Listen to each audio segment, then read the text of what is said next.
En Arabie Saoudite, merci de nous rejoindre partout dans le monde en ce jour de fête pour les musulmans.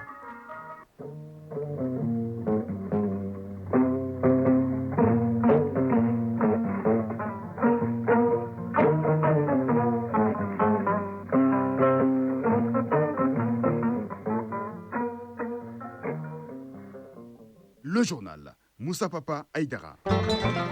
Ce dimanche 30 mars, des millions de fidèles musulmans à travers le Mali se réunissent pour célébrer l'Aïd el-Filtre, marquant la fin d'un mois de jeûne et de dévotion. Dans les heures qui suivent, les mosquées et places publiques vont accueillir des grandes prières collectives suivies de moments de partage et de solidarité entre retrouvailles familiales, repas festifs et dons aux plus démunis. Cette journée est placée sous les signes de la joie et de la fraternité. La joie ne sera tout de même pas au rendez-vous pour plusieurs commerçants du grand marché de Bamako. Un incendie d'une rare intensité a ravagé une partie du grand marché de Bamako hier soir avant d'être maîtrisé. Bien que l'on ne déplore aucune perte en vie humaine ni de blessés, les dégâts matériels sont considérables. Dans l'actualité, à suivre le témoignage d'un jeune Burkinabé de 15 ans contraint de mener des actes terroristes. Aujourd'hui libéré de cette activité indésirable, il livre son témoignage sur l'horreur qu'il a vécue et comment il a finalement été libéré. En Birmanie, le dernier bilan du séisme survenu vendredi s'est alourdi hier samedi à plus de 1644 morts et 3408 blessés. Sport football, à partir ce dimanche 30 mars et ce jusqu'au 19 avril 2025, le Maroc accueillera la 15e édition de la Coupe d'Afrique des Nations des moins de 17 ans. Ici au Mali, en ce qui nous concerne, le rendez-vous est pris aujourd'hui au Palais des Sports Salamatou Maïga. Les équipes ivoiriennes défieront celles du Mali en finale du tournoi international de l'amitié de basketball des moins de 16 ans, filles et garçons. Dans la chronique santé, on se laissera guider par Koumba Sissé. Elle promet de nous amener au bloc multifonctionnel du CHU du professeur Bouakar Sidissal de Kati. Ce bloc aurait des appareils qui répondent aux normes internationales. 25 interventions de tout type sont effectuées par semaine, sans compter les urgences chirurgicales. Mesdames, Messieurs, bonjour et bienvenue à cette édition. D'abord, ce message du président de la transition, chef de l'État, le général d'armée Assimi Goïta, à l'endroit de la communauté musulmane. Ce dimanche 30 mars 2025, la communauté musulmane du Mali célèbre la fête du Ramadan, marquant la fin d'un mois sacré empreint de jeûne, de prière, de charité et de fraternité. À cette occasion, je tiens à adresser mes vœux les plus chaleureux à l'ensemble de la communauté musulmane de notre cher pays et d'ailleurs. Ce mois béni a été pour chacun d'entre nous une période de purification spirituelle et de solidarité. Il nous a offert un moment privilégié pour nous rapprocher de Dieu, consolider les liens familiaux et communautaires et tendre la main aux plus démunis. Ces valeurs au cœur du Ramadan sont une source d'inspiration pour nous tous et un rappel de l'importance de l'unité et de la générosité dans notre nation. En ce jour de fête, je vous souhaite à toutes et à tous une excellente célébration du Ramadan. Que le Tout-Puissant Allah accepte vos prières, exauce vos vœux et vous comble de ses bénédictions. Que la lumière de ce mois sacré continue de nous guider vers un avenir de paix, de prospérité et de réussite pour le Mali tout entier. Signé le président de la transition, chef de l'État, le général d'armée Assimi Goïta. Comme je le disais dans les titres, les fidèles musulmans convergent en ce moment vers les mosquées pour la grande prière collective qui marque la fin du mois de Ramadan. Mais avant, tous les chefs de famille doivent accomplir la zakat al-filtre. La zakat al-filtre est une forme d'aumône qui a été faite par le prophète Mohammed, de paix et salut sur lui, devenue une obligation pour chaque musulman. Son importance est de purifier le jeûne, autrement dit corriger les erreurs survenues dans l'accomplissement du jeûne par le musulman. Le chef des familles doit donner la zakat al-filtre de chacun des membres de sa famille en céréales. Elle est faite très tôt le jour de la fête avant d'aller à la grande prière. On en sait plus avec Najim Baba Sissé. En islam, la zakat al-fitr ou sadakat al-fitr est une forme d'aumône obligatoire due par chaque musulman avant la prière de l'Eid. Elle est une sunna du prophète Mohammed, de paix et salut sur lui, et depuis lors obligatoire pour chaque musulman. Hamou Mohamed Dedeu, imam. C'est une sunna du prophète où il a exigé à tous les musulmans de faire cet aumône. On l'appelle zakat al-fitri, on l'appelle aussi le zakat du corps, on l'appelle aussi la zakat de la tête, on l'appelle aussi l'aumône de Ramadan. Donc à peu près il y a 6 appellations pour les zakat al-fitr. Le musulman doit s'acquitter de cette obligation compte tenu de son importance.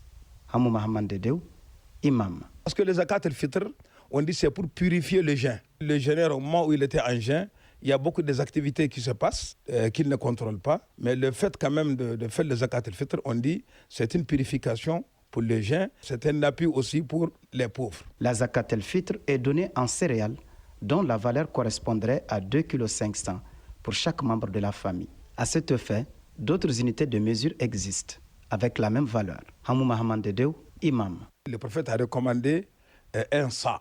Ça veut dire 40 vers 8 est égal à un sa. Ou bien aussi, si vous calculez, vous allez voir, ça fait 2,5 kg. La zakat al-fitr peut être accomplie le 27e jour du mois ou à la fin du ramadan, avant d'aller à la grande prière. Maintenant, le chef de famille, le père, celui qui a les moyens, il doit l'enlever. En tout cas, à son nom et à tous ceux qui sont à sa charge. Même si tu as tes parents qui sont pauvres, ils n'ont pas les moyens, même s'ils ne sont pas avec toi, tu dois enlever leur part. Si tu as des enfants qui sont à l'extérieur, ils n'ont pas encore les moyens, tu dois aussi enlever leur part. On devait l'enlever aussi dans les grains qu'on consomme régulièrement dans la zone. C'est dans ça qu'on doit enlever le zakat al-fitr. Le ramadan étant un moment de partage et de solidarité, cette aumône doit être destinée à des personnes, aux familles démunies, afin de les aider à mieux passer la fête. J'étais disant dans les titres, dans la nuit d'hier à aujourd'hui, un incendie d'une rare intensité a ravagé une grande partie du grand marché de Bamako avant d'être maîtrisé. Bien que l'on ne déplore aucune perte en vie humaine ni de blessés, les dégâts matériels sont considérables. Grâce à l'intervention rapide de la protection civile, le feu a été contenu, évitant ainsi une propagation plus dramatique. La police du 1er arrondissement était également sur les lieux afin d'assurer la sécurité et de faciliter les opérations des secours. On y reviendra dans nos prochaines éditions. Le ministère de l'Environnement, de l'Assainissement et du Développement durable a procédé vendredi à Bamako au lancement d'un projet de renforcement du Mali qui mettra en œuvre certaines conventions relatives à l'utilisation des produits chimiques. Pour une durée de 3 ans, le projet en question vise à donner une réponse appropriée à la gestion de ces produits dans les zones minières. Les explications de Sokona Kamisoko. L'utilisation des produits chimiques dans l'orpaillage nuit à l'environnement. Pourtant, selon le premier rapport produit par le Mali sur la question, 260 000 kg de mercure sont utilisés annuellement dans l'orpaillage au Mali. C'est pour y faire face qu'a été initié ce projet de renforcement du Mali à mettre en œuvre certaines conventions, des conventions destinées à réglementer leur utilisation. Moussa Diarra, secrétaire général du ministère de l'Environnement, de l'Assainissement et du Développement durable. En réponse à cette situation, le Mali a adopté en 2020 un plan d'action national pour l'extraction minière artisanale et à petite échelle d'or, conformément aux recommandations de la Convention de Minamata. Afin de renforcer nos capacités dans la mise en œuvre des conventions internationales sur les produits chimiques et les déchets, notre gouvernement a sollicité et obtenu un financement du programme spécial du PNIE lors de son 6e appel à candidature. L'initiative est soutenue par le Programme des Nations Unies pour l'environnement. Selon son représentant, Félix Herzo, qui est intervenu en ligne, a réitéré l'engagement de son organisation à accompagner toute action susceptible d'emprunter la voie d'un avenir plus durable et sans pollution. Moussa Diarra, secrétaire général du ministère de l'Environnement, de l'Assainissement et du Développement durable. Je tiens à exprimer ma profonde gratitude au secrétariat du Programme des Nations Unies pour l'environnement pour son accompagnement technique et financier dans la mise en œuvre de ce projet. L'objectif principal de ce projet est de renforcer les capacités institutionnelles du Mali dans la gestion des produits chimiques et des déchets en alignement avec les stratégies nationales de développement. Ce projet, faut-il le souligner, intervient dans toutes les zones aurifères du Mali et ce pour une durée de 3 ans. 7h09. La Direction nationale du travail est dans la dynamique de vulgarisation de l'arrêté du 5 juillet 2024 portant établissement de la liste des travaux légers autorisés aux enfants de 13 à 14 ans. C'est dans ce contexte que le directeur de la cellule nationale de lutte contre le travail des enfants a tenu une conférence de presse.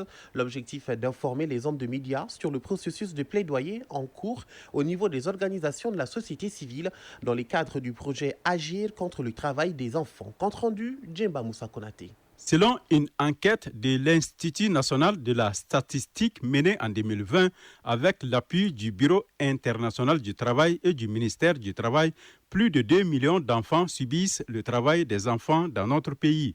Parmi ces travaux, il y a les dangereux et ceux légers. C'est au regard de l'ampleur du phénomène que le ministère du Travail a signé en 2024 l'arrêté portant la liste des travaux légers autorisés aux enfants de 13 à 14 ans. Cette conférence de presse vise à expliquer aux journalistes et influenceurs les raisons qui ont amené la prise de cette décision et à leur présenter la liste des travaux légers autorisés aux enfants de 13 à 14 ans. Amadou Thiam, directeur de la cellule nationale de lutte contre le travail des enfants. Le travail léger, c'est à partir de 13 et 14 ans. Maintenant, à partir de 15 ans, qui est l'âge d'admission à l'emploi, les travaux un peu plus élevés peuvent être confiés à l'enfant, mais pas les travaux dangereux. Les travaux dangereux, c'est à partir de 18 ans. Donc la liste des travaux légers qui a été adoptée au mois de juillet par le gouvernement du Mali, il s'agit pour nous vraiment d'essayer de vulgariser cette liste-là. Les conférenciers estiment que les enfants sont autorisés à faire des travaux de socialisation.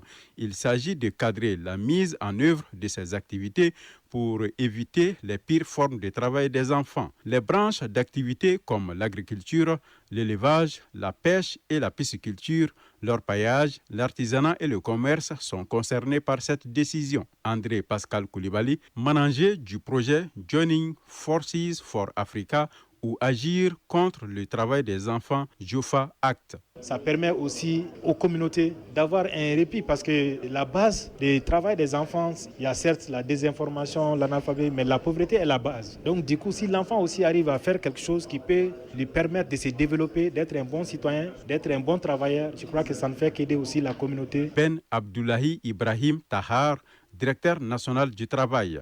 Le Mali s'est engagé en ratifiant les conventions internationales numéro 138 et 182 de contribuer aux efforts mondiaux de protection des droits des enfants, tout en garantissant qu'ils ne soient exposés à des travaux dangereux, préjudiciables à leur développement. Lors de cette conférence de presse, il a été rappelé aux journalistes que l'adoption de cet arrêté vient compléter, voire faciliter la compréhension et l'application de cette décision en vigueur depuis 2009 et actualisée en 2017.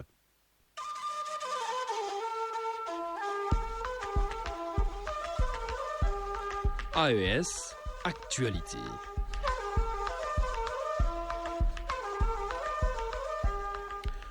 Au Burkina Faso, les groupes terroristes, pour se protéger, prennent en otage des populations sans défense. Des femmes, des hommes et même des enfants subissent la dictature des terroristes. Des jeunes pris au piège sont forcés de rejoindre leur rang. C'est le cas de Alaï Diallo, un adolescent de 15 ans contraint de mener des actes terroristes. Aujourd'hui, libéré de cette activité indésirable, il livre son témoignage sur l'horreur qu'il a vécue et comment il a finalement été libéré. Charles Simporé de la radio du Burkina. Alaï Diallo vivait paisiblement avec sa famille à Eredougou avant que les terroristes ne fassent éruption dans sa communauté. Son quotidien bascule alors dans l'incertitude et la peur. Comme de nombreuses autres familles, il est contraint de fuir pour échapper aux exactions. Nous étions domiciliés à Eredougou, mes parents et moi. Les terroristes sont arrivés dans cette zone en saison sèche, puis se sont installés jusqu'à la fin de la saison pluvieuse. Les terroristes ont chassé toute la population de cette zone, nous contraignant à nous déplacer dans le village de Bankouma, non loin de Kawe.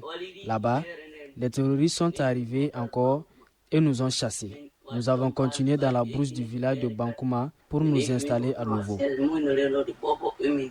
Mais fuir ne suffit pas. Les terroristes traquent les populations et finissent par imposer leur présence.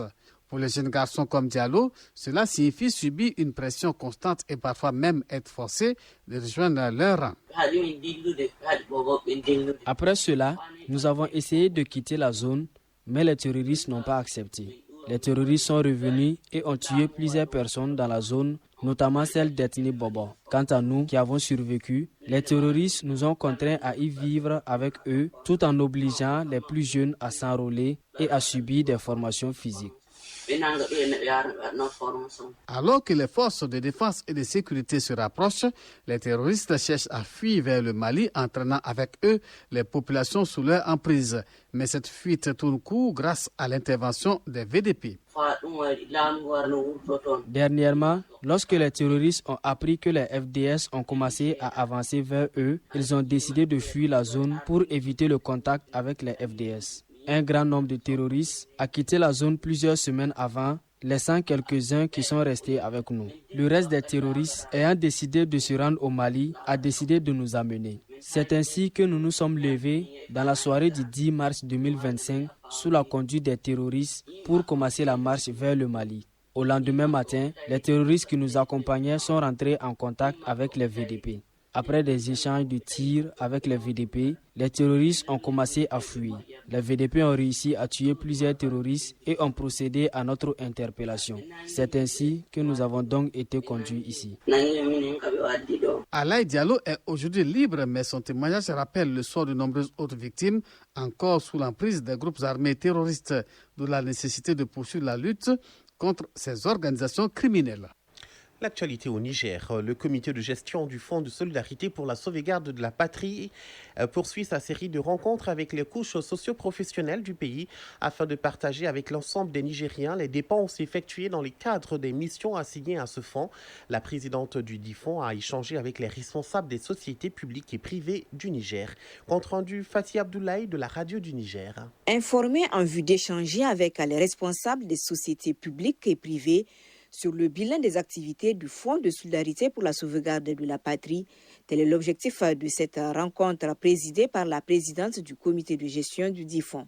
Madame Brariki Moussa Germokwe a présenté aux participants les missions, les axes d'intervention, les ressources mobilisées ainsi que les activités réalisées par le FSSP au profit des forces de défense et de sécurité et de la population.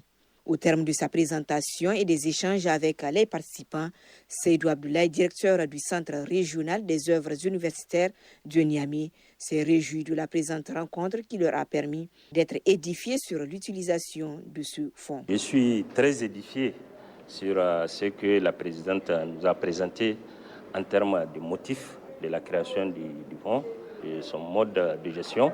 À la création de ce fonds, les gens n'ont pas du tout beaucoup connaissance du contour de la création de ce fonds-là. Aujourd'hui, avec les explications qui nous ont été données, nous avons beaucoup été édifiés et nous sommes satisfaits de la création de ce fonds. Le Fonds de solidarité pour la sauvegarde de la patrie a été créé le 11 octobre 2023 pour faire face aux sanctions inhumaines imposées au peuple nigérien par la CEDEAO. Actualité sur le continent. À présent, au Sénégal, la justice affirme que Mansour Faye, le beau-frère de Macky Sall, peut voyager librement. Empêché à 2 reprises de quitter le territoire sénégalais cette dernière semaine, Mansour Faye avait saisi le juge des référés à la chambre administrative de la Cour suprême qui lui a donné raison.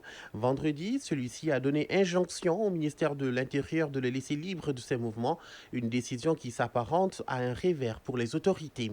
Au Gabon, la campagne a démarré hier samedi en vue de la présidentielle du 12 avril 2025. Si tous les candidats n'ont pas encore jeté leurs forces dans la bataille, le président de la transition, Brice Clotaire Oligui Nguema, a réuni ses partisans lors d'un meeting dans un stade de Libreville.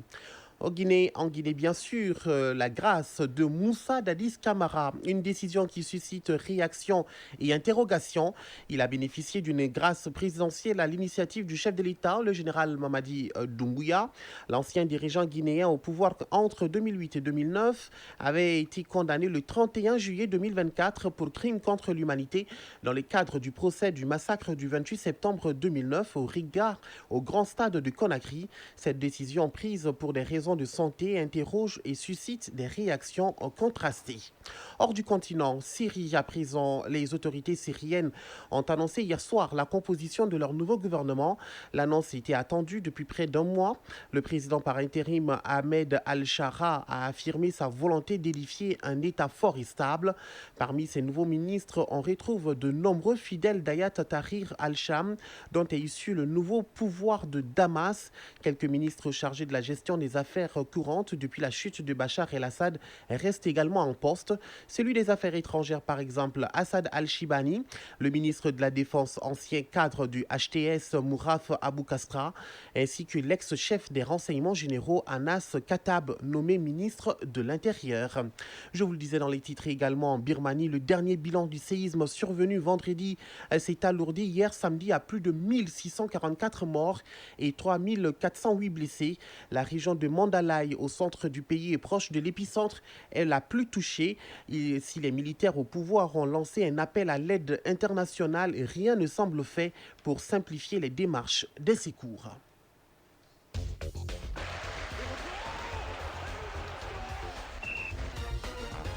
Allez, on va se dégourdir un peu les jambes. Sport à présent, les équipes ivoiriennes défieront celles du Mali en finale du tournoi international de l'amitié de basketball des moins de 16 ans, filles et garçons. Ce sera ce dimanche au Palais des Sports Salamatou Maïga. En football, à partir de ce dimanche également, 30 mars et ce jusqu'au 19 avril 2025, le Maroc accueillera la 15e édition de la Coupe d'Afrique des Nations des moins de 17 ans. En plus du titre continental, le tournoi distribuera aussi 10 tickets pour la prochaine Coupe du Monde de la catégorie prévue au Qatar en 2025. Les détails avec Famourou Djourté. La 3e édition du tournoi international de l'amitié de basketball chez les moins de 16 ans, filles et garçons, refermera ses portes ce dimanche 30 mars 2025. Le tournoi a vu la participation de 3 pays en plus du Mali, pays hôte, favorisant ainsi un esprit de camaraderie et d'amitié entre les différentes nations. Les finales s'annoncent passionnantes. Du côté des filles, l'équipe B du Mali, reconnue pour son jeu collectif et sa détermination, affrontera une équipe ivoirienne qui a montré une formidable progression durant le tournoi. Chez les garçons, la rivalité entre le Mali et la Côte d'Ivoire sera également à son comble. Rendez-vous donc cet après-midi au Palais des Sports Salamatou Maïga pour être témoin oculaire du dénouement final du tournoi international de l'amitié de basketball du Mali chez les moins de 16 ans. Sur un tout autre plan, la jeunesse dorée du football africain s'apprête à illuminer les pelouses marocaines. Pour la première fois dans l'histoire de la CAN des moins de 17 ans, 16 nations seront sur la ligne de départ. Un format élargi qui témoigne de la volonté de la Confédération africaine de football de faire de cette compétition une vitrine de l'excellence africaine, un tremplin vers le sommet du football mondial. C'est l'affiche Maroc-Ouganda qui ouvre le bal cet après-midi au stade El Bachir. Demain lundi, il y aura Tanzanie-Zambie à 14h pour compléter la première journée du groupe A, puis 2 affiches musclées du groupe B à Casablanca, Burkina Faso-Cameroun à 17h, suivi d'un choc très attendu entre l'Afrique du Sud et l'Égypte à 20h. 2 nations aux références solides, 2 styles, une même ambition, frappé fort dès l'entame. Le mardi 1er avril marquera l'entrée en lice du Sénégal, champion en titre. Les Lionceaux ouvriront le bal du groupe C face à leurs voisins gambiens à El Jadida à 14h, tandis que la Somalie, encore peu expérimentée à ce niveau, croisera le fer avec la Tunisie à 17h. Dans le groupe D, le Mali, vainqueur à 2 reprises de la compétition et 4e en 2023, devra se méfier d'Angola, l'un des nouveaux venus, lors d'un duel prévu à 17h. Enfin, la Côte d'Ivoire, sacrée en 2013, bouclera la première journée des groupes face à la République centrafricaine à 20h. Notons que l'édition 2025 de la CAN des moins de 17 ans garçons ne sacre pas seulement le champion continental. Elle délivre également 10 billets pour la Coupe du Monde U17, un quota élargi qui reflète l'excellence croissante du continent dans cette catégorie d'âge. Pour beaucoup de sélections, le rêve qatari est une motivation supplémentaire, un objectif tangible. La CAN des moins de 17 ans garçons Maroc 2025 promet un spectacle intense, révélateur de talent, mais aussi stratégique. Derrière chaque match se cache un enjeu, un billet pour Doha, une place dans l'histoire ou tout simplement l'éclosion d'un futur crack. Qui succédera au Sénégal? Le Maroc peut-il briller à domicile? Le Mali peut-il remporter son 3e trophée? On sera bientôt fixé. Focus Santé. Nous sommes en plein pied dans la page santé à présent, après avoir fait un tour au service de traumatologie du CHU du professeur Bouakar Sidissal de Kati. La direction nous amène au bloc multifonctionnel où environ 25 interventions de tout type sont effectuées par semaine, sans compter les urgences chirurgicales. Ce bloc, avec des appareils dont il dispose, répond aux normes internationales. Les chirurgiens ont la possibilité de traiter les maladies urinaires ou gynécologiques à travers des voies naturelles sans faire une incision quelconque. Découvrons ces techniques d'intervention dans Focus Santé avec Kumba Sissé. C'est bien possible d'enlever les calculs rénaux sans faire de l'incision. Cette technique, appelée uréteroscopie laser, est développée à l'urologie du CHU professeur Bouakar Sidissal de Kati. C'est au bloc multifonctionnel que tout se passe. Professeur Amadou Kassogué, chirurgien urologue. L'uréteroscopie laser est une chirurgie qui utilise les voies naturelles, les méas urétérales et atteindre les reins sans faire une ouverture cutanée. Et la durée d'hospitalisation, c'est 24 à 48 heures. Le cancer de la prostate ou de la vessie est un mal qui affecte beaucoup d'hommes.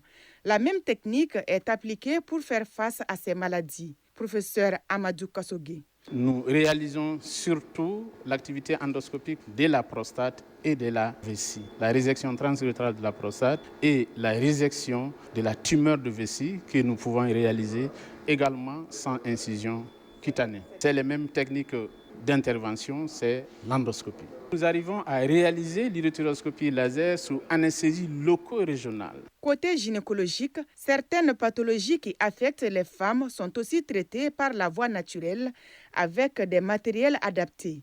Professeur Aminata Kouma, chef des services de la gynéco et l'obstétrique du CHU, professeur Bokar Sidissal de Kati. Pour faire une hystéroscopie diagnostique, ça veut dire pouvoir aller dans la cavité utérine, l'utérus de la femme, sans incision, en passant par les voies naturelles. Donc, à côté de cette hystéroscopie diagnostique, on a l'hystéroscope opératoire qui nous permet également d'aller faire la résection des fibromes de l'utérus tant qu'on a une incision large au niveau de l'abdomen. En cardiologie, les patients qui ont une fréquence cardiaque faible sont boostés à travers l'implant de pile. Dans cette intervention, le programmateur du pacemaker, un nouvel appareil, guide les chirurgiens dans l'opération. Professeur Youssouf Kamara, cardiologue. Quand les personnes ont l'électricité du cœur qui faiblit, donc on doit mettre une pile. Lors de la procédure de l'intervention, cet appareil nous sert à tester les fils. Les praticiens de ce bloc multifonctionnel ainsi que la direction se disent fiers de l'avoir équipé, car selon eux, il répond non seulement aux normes internationales, mais aussi aux attentes des populations. Professeur Abdoulaye Diarra, chef de bloc multifonctionnel. En moyenne, on fait 25 interventions par semaine, sans les urgences chirurgicales. Donc c'est un bloc moderne qui répond à toutes les normes internationales en matière de bloc. Et c'est là, on parle de système d'aération. Nous avons une unité à flux laminaire qui permet de traiter l'air et de rendre le champ opératoire stérile. Nous avons aussi des lampes chalytiques munies de caméras qui permettent de filmer l'intervention. Professeur Laye Touré, directeur général du CHU, professeur Bokar Sidissal de Kati. Avant l'acquisition des infrastructures et ces équipements, toutes les interventions étaient réalisées avec de grandes incisions, ce qui demandait un séjour hospitalier très long, souvent très douloureux, et le coût revenait très cher. Mais il faut savoir, avec l'acquisition des équipements et des infrastructures, aujourd'hui, Kati dispose au total de 9 blocs opératoires, ce qui permet de faire la prise en charge de plusieurs patients nécessitant la chirurgie avec une grande précision. Au CHU, professeur Bokar Sidissal de Kati, les chirurgiens sont tous motivés à travers l'acquisition de ces nouveaux matériels qui leur permettent de faire plusieurs interventions, qu'elles soient mini-invasives, par voie naturelle ou maxillofaciale. Ce dernier est une spécialité qui prend en charge les traumatismes du visage et du bucco-dentaire. 7h, presque 30 minutes. Voilà l'essentiel de l'actualité de ce 7h qui vous a été présenté par Moussa Papa Aïdara. Tous les plaisirs étaient pour moi. Mise en onde bien assurée par Mokhtar Touré Labou. Amadisso est là pour la mise en ligne. Moussa Koulibaly sera là dans quelques minutes pour les avis et communiqués. Merci de nous avoir suivis. Prenez soin de vous et des autres. Et n'oubliez surtout pas, gardez le sourire. Quoi qu'il arrive, belle fête de l'Aïd el-Filtre à tous et bonne suite de programme sur le RTM.